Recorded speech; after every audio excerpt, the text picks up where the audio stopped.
सुबह के 10 बज रहे थे। जिस शादी के मंडप में 2 घंटे पहले तक इतनी चहल पहल थी कि कौन किससे क्या बोल रहा है समझ ही नहीं आ रहा था।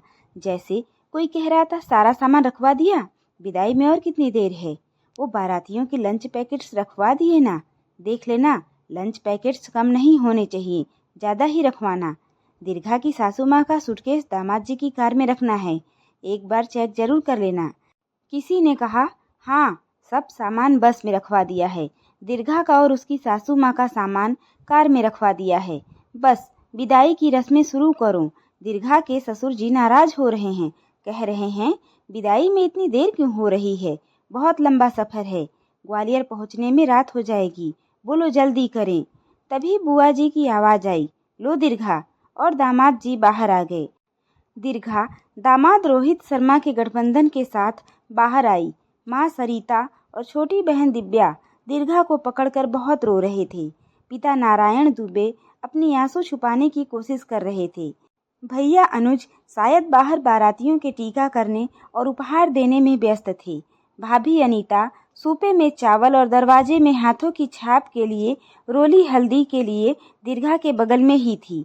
दिव्या और माँ बहुत रो रहे थे, लेकिन दीर्घा की आंखों में आंसू की एक बूंद भी नहीं थी। दीर्घा यंत्रवत पथराई आंखों से सबको देख रही थी। विदाई की रस्मों में विद्या बुआ और भाभी जैसा कहती वो करती जा रही थी। कुछ रिश्ते की महिलाएं और पड़ोस की महिलाएं भी साथ थी। कभी कभी किसी की सिसकियों की आवाज़ आ जाती थी। दीर्घा ने बाहर के दरवाजे में दोनों हाथों को सिंदूर के घोल में डुबोकर हाथ की छाप लगाई। फिर बुआ ने उसके दोनों हाथों में चावल देकर कहा, दीर्घा इन चावलों को 3 बार अपने सिर के ऊपर से फेंको और फिर पीछे मुड़कर मत देखना। अब अपनी ससुराल को ही अपना घर समझना। बेटी अपने पिता के घर से विदा होकर डोली में ससुराल जाती है और फिर ससुराल से उसकी विदाई अर्थी में ही होती है। बुआ के ये शब्द सुनकर माँ और दिव्या बहुत जोर से रोने लगी। माँ ने बहुत जोर से दीर्घा को गले लगा लिया। दिव्या भी दीर्घा से लिपटकर बहुत जोर जोर से रोने लगी, लेकिन दीर्घा की आंखें फिर भी नम तक न हुई। विदाई की सभी रस्में पूरी हो चुकी थी। तभी भाई अनुज ने दीर्घा को गोद में उठाकर कार में बैठा दिया। शायद ये भी एक रस्म था। दामाद रोहित के कार में बैठने के बाद अनुज ने कुछ दूर तक कार को हाथों से धक्का दिया और फिर कार आगे बढ़ गई। दीर्घा के ससुर पुरुषोत्तम शर्मा को भी पिता नारायण जी ने पैर पकड़कर और हाथ जोड़कर माफ़ी मांगते हुए विदा किया। 2 घंटे बाद शादी का मंडप सूना हो चुका था। माँ, दिव्या और पिताजी शांत थके से बैठे थे। भाभी अंदर थी। विद्या बुआ अपने जाने की तैयारी कर रही थी। भैया टेंट का सामान वापस करने और अन्य कार्य निपटाने में लगे थे। बुआ माँ से कह रही थी, भाभी अब उठो, हमारी भी विदाई करो, हमें भी रतलाम जाना है।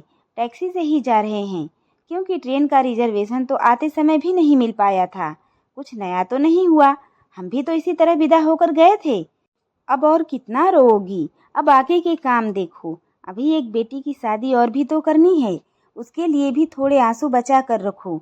बुआ अनुज से कहती हैं, अनुज बेटा फूफा जी का टीका कर दो। वैसे भी यहाँ आकर वो हमेशा नाराज होकर ही जाते हैं, क्योंकि तुम लोग उनको सम्मान से रख ही नहीं पाते। अनुज कहता है, ठीक है बुआ जी।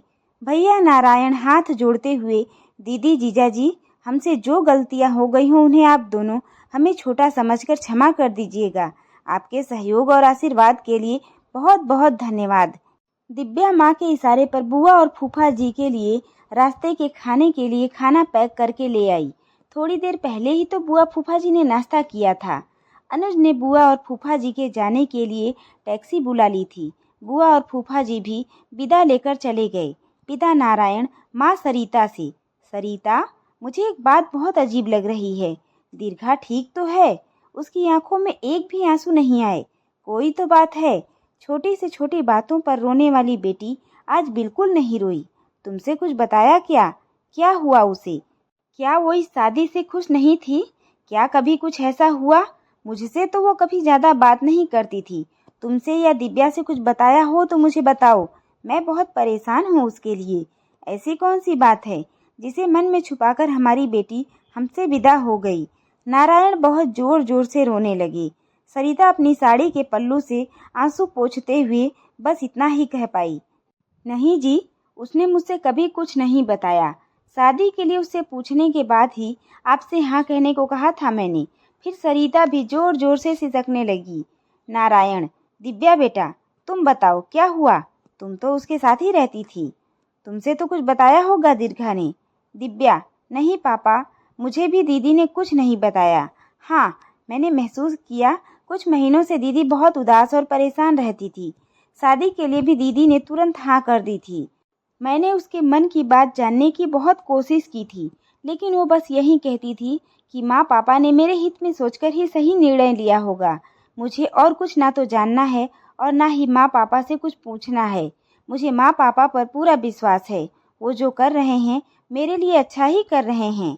दिव्या माँ से लिपट कर रोने लगी। अनुज और अनीता भी वहीं थे।